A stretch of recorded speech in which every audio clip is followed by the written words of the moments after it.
that Caitlin Clark has had the best WNBA rookie season of all time. She has also handled all of the pressure both on the court and off the court like a 20-year veteran in a sports league. Look, Caitlin Clark has done an absolutely amazing job across the board. But enough from me. Let's go to Caitlin Clark's end of season press conference. Enjoy. Yeah, it's definitely upsetting. I don't think nobody in our league should be facing any sort of racism, hurtful, disrespectful, hateful comments and threats. Those aren't fans, those are trolls, and it's a real disservice to the people in our league, the organization, the WNBA. But there are a lot of really good fans, whether they've been fans for 20 plus years or whether they're new fans in our league. I think continuing to uplift this league in a very positive light is the best thing that we can do, because there are so many great players, there's so many great teams, there are so many positive storylines that can be written and celebrated. And for me, that's why I became a fan of this league, is these people were my idols. I grew up wanting to be like them. So I think continuing to uplift and represent this league in a positive way is the best thing that we can do. Here is the commissioner, Kathy Engelberg. With the first pick in the 2024 WNBA draft, the Indiana Fever select Caitlin Clark, University of Iowa. Everyone is saying Caitlin Clark shut down the hate in the WNBA, but almost nobody is talking about how she did it. That's the coolest thing for me, is I grew up watching players, whether it was Maya Moore, whether it's Steph Curry. Because this wasn't emotional. It wasn't dramatic. It was something much more powerful. I think it's disappointing. I think, everybody in our world, deserves the same amount of respect. The women on our league deserve the same amount of respect. So people should not be using my name to push those agendas. It's disappointing. It's not acceptable. But yeah, this league is a league I grew up admiring and wanting to be a part of. Like, some of the women in this league were my biggest idols and role models growing up and helped me want to achieve this moment right here that I get to play in every single night. So just treating every single woman in this league with the same amount of respect, I think is just a basic human thing that everybody should do. Like, just be a kind person and treat them, how you would want to be treated. And I think it's still very... The 2024 season didn't just grow the WNBA, it exploded it. Sold out arenas, record viewership, global attention. And right at the center of that storm was Caitlin Clark. But when attention rises this fast, so does something else. The better looking possessions of the day for Brazil.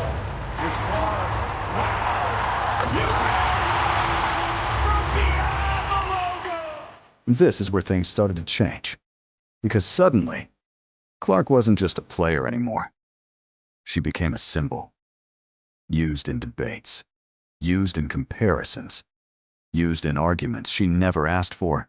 And some people took it even further. They used her name to attack other players.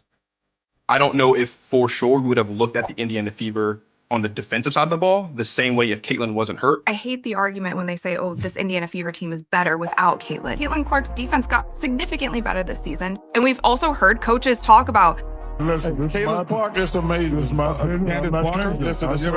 Nobody's ever shot it like her. No, she's like, If you're going to break a record, to me, if it's legitimate, you have to break that record in the same amount of time that player said. Put your blinders on, go to work, show up to work, punch your clock in, prepare yourself, work on your game, work on your craft. And this is the moment everything could have gone wrong. Because this is where most athletes pick a side. But Caitlin Clark didn't. She did something smarter. I think continuing to uplift this league in a very positive light is the best thing that we can do, because... Listen carefully to what she actually said. Not what headlines told you, not what social media pushed, but what she actually said. She didn't blame fans. She didn't call out players. She didn't fuel the fire. She drew a line Nobody in our league should face racism or hate. And just like that, she ended the argument. When I saw that Raven was drafted to Indiana, I think like everyone, I sighed because I knew exactly what was going to happen. Raven Johnson used to play for South Carolina. There was a moment a couple years ago when Caitlin Clark was playing for Iowa and Iowa was playing South Carolina in March Madness, where Caitlin like waved off Raven as if to say, I don't need to guard her. And they ended up beating South Carolina. Like Caitlin Clark won that game. And the amount of hate and vitriol and racism that Raven had to deal with from Caitlin Clark fans after that situation, she has said it almost made her quit basketball. Like she truly thought about quitting because she couldn't deal with it because she was being treated like she wasn't a human. The break. Here's Clark, still trying to find her rhythm. A deep pull. Got it. That is a... Now here's the part nobody is talking about. This wasn't just about hate comments. It was about control. When a league grows this fast, people rush to define it. Rivalries, drama, division. But Clark, she rejected all of it. Wow!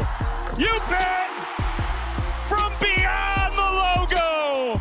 And that's why this moment matters more than people realize. Because the WNBA right now is bigger than one player. Mention naturally, Angel Reese, Aja Wilson. This is a league full of stars rising at the same time. This is probably one of my favorite arenas in the league. I think it's just a great basketball arena. I played here in college and then obviously professionally now. Like, you know, a lot of really good fans in this city that love supporting women's basketball. So it makes it a lot of fun to come here and play. And obviously they've had a lot of success here. So, you know, growing up and watching Storm and everything that they've been able to do, it makes it really fun being able to come here. But here's the uncomfortable truth. The hate didn't come from the game. It came from outside of it. And Clark knew that. That one sentence changed everything. Because she separated two groups instantly.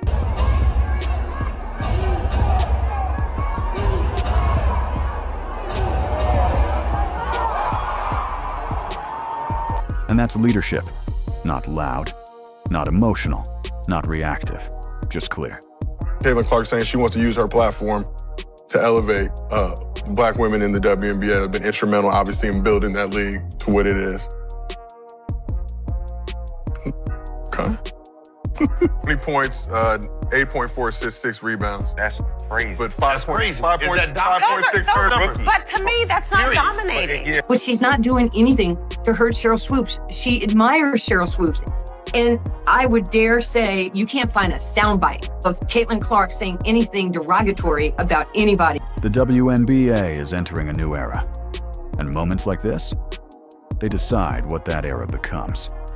Because growth without direction turns into chaos. But growth with leadership, that builds something real.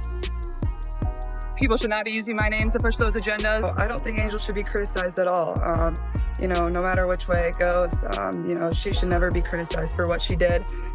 You know, I'm just one that competes and she competed. So I think everybody knew there was going to be a little trash talk in the entire tournament. I'm pretty sure the only people that view this as a rivalry is all of you. Like, for us, like, it's just a game of basketball. Like, I grew up a fan of this league from a very young age. Like, my favorite player was Maya Moore. Like, I know what this league was about. I know there's been so many amazing Black women that have been in this league, and continuing to uplift them, I think, is very important. It's definitely upsetting. Nobody in our league should be facing any sort of racism, hurtful, disrespectful, hateful comments and threats. You know, those aren't fans, those are trolls, and it's a real disservice to the people in our league, the organization. I think, you know, everybody in our world, you know, deserves the same amount of respect. The women in our league deserve the same amount of respect, so.